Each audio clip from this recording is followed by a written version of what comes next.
Pyramid మాస్టర్లు అందరూ రాత్రనక పగలనక ఎంత కష్టపడ్డారో నాకు తెలుసు, మీకు తెలుసు, అందరికీ తెలుసు. పిరమిడ్ మాస్టర్లు అందరికీ తెలుసు. ఎక్కడ పొమ్మంటే అక్కడ పోయి, ఏ ఊరికి పొమ్మంటే ఆ పోయి, డబ్బులు ఉన్నా లేకపోయినా కష్టపడి, తిన్నా తినకపోయినా కష్టపడి, నిద్ర ఉన్నా లేకపోయినా కష్టపడి 30 సంవత్సరాలు సాధించాడని. నీ చూపును బట్టే నీ ప్రపంచం ఉంటుంది, నీ వాస్తవం సిద్ధిస్తుంది. You create your own reality through your దృష్టి, త్రూ యువర్ చూపు. You create your own reality. Corona నీకు రియాలిటీని ఇవ్వదు. నీ రియాలిటీ ఏదో అది నీకు ఇస్తుంది. నీ రియాలిటీ నువ్వే నిశ్చయించుకుంటావు. నేను నిశ్చయించను. అర్జునుడు కోరుకున్నదే అర్జునుడు పొందాడు, దుర్యోధనుడు కోరుకున్నదే దుర్యోధనుడు పొందాడు. దుర్యోధనుడు సైన్యాన్ని కోరుకున్నాడు, అర్జునుడు కృష్ణుడినే కోరుకున్నాడు. వాళ్ళు కోరుకున్నదే వారికి లభించింది.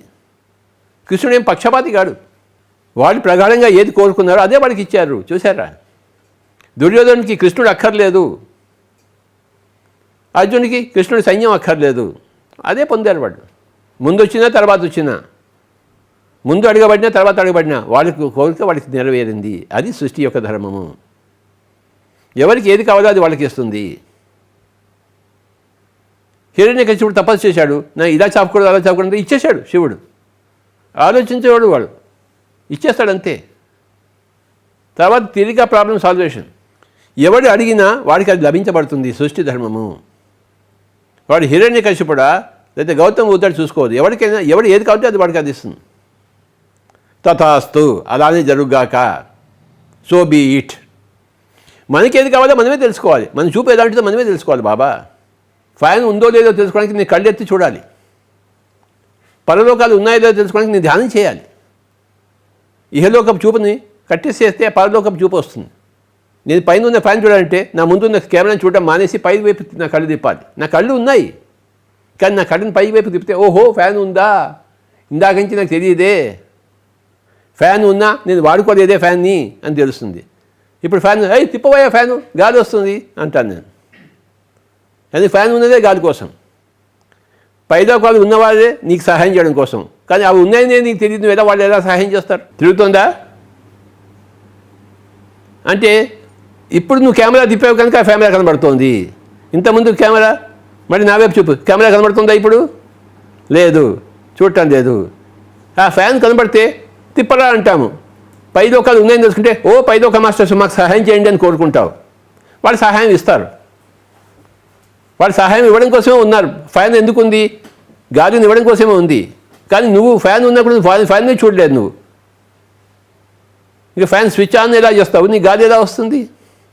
పరలోకాలు ఉన్నాయి కానీ నువ్వు నీ చూపే ప్రసరింపబడలేదు. కానీ నీకేం సహాయం చేస్తాయి పరలోకవాసులు? నన్ను ఎవరినైనా ప్రశ్న వేస్తే నాకు దగ్గర సమాధానం వస్తుంది. నన్ను ప్రశ్న వేయకపోతే నేనేం సమాధానం ఇవ్వను వాడికి? అడగకపోతే అమ్మైనా పెట్టదు, అడిగితే అమ్మ కాకపోయినా పెడుతుంది. చూసారా? అడగాలి. తట్టుడి తలుపులు తెరవబడును అన్నాడు యేసుప్రభు. తట్టుడి, కళ్ళు ఎత్తుడి, ఫ్యాన్ కనబడును. కనబడితే ఫ్యాన్ ఊరికే ఎందుకు ఉంది? తిప్పకూడదా అంటాం. మాస్టర్స్ ఎందుకున్నారు ఊరికే? పైన వాళ్ళు సహాయం చేయండి వాళ్ళు ఓ ఇంత సహాయం చేస్తారు. మనకు కావాల్సిన వర్షాన్ని కురిపిస్తారు, మన రోగాన్ని తీసేస్తారు ఆస్ట్రల్ సర్జరీ చేసి. మనకి అమృతాన్ని పోస్తారు ఈ శరీరం ఎన్ని రోజులైనా ఉండడం కోసం. సీతాదేవి లంకలో 1 సంవత్సరం ఉంది, ఏమీ తినలేదు ఆవిడ, ఏమీ తాగలేదు, అయినా బతికుంది. ఎందుకని అమృతాన్ని పూశారు దేవతలు. ఆవిడికి ఆ దేవతలంతా కనబడుతుంటారు. నాకు ఫ్యాన్ ఇప్పుడు కనబడినట్టు కళ్ళు ఎత్తితే. ఆవిడ గొప్పది, యోగేశ్వరులు ఆవిడే. ఇతర లోకవాసులంతా కనబడుతుంటారు. ఆ పార్వతీదేవి కనిపించి అమృతాన్ని ఇస్తూ ఉంటుంది. ఈవిడ ఏమీ తినదు తాగదు, సంవత్సరం బట్టి అలానే ఉంది, హాయిగా ఉంది.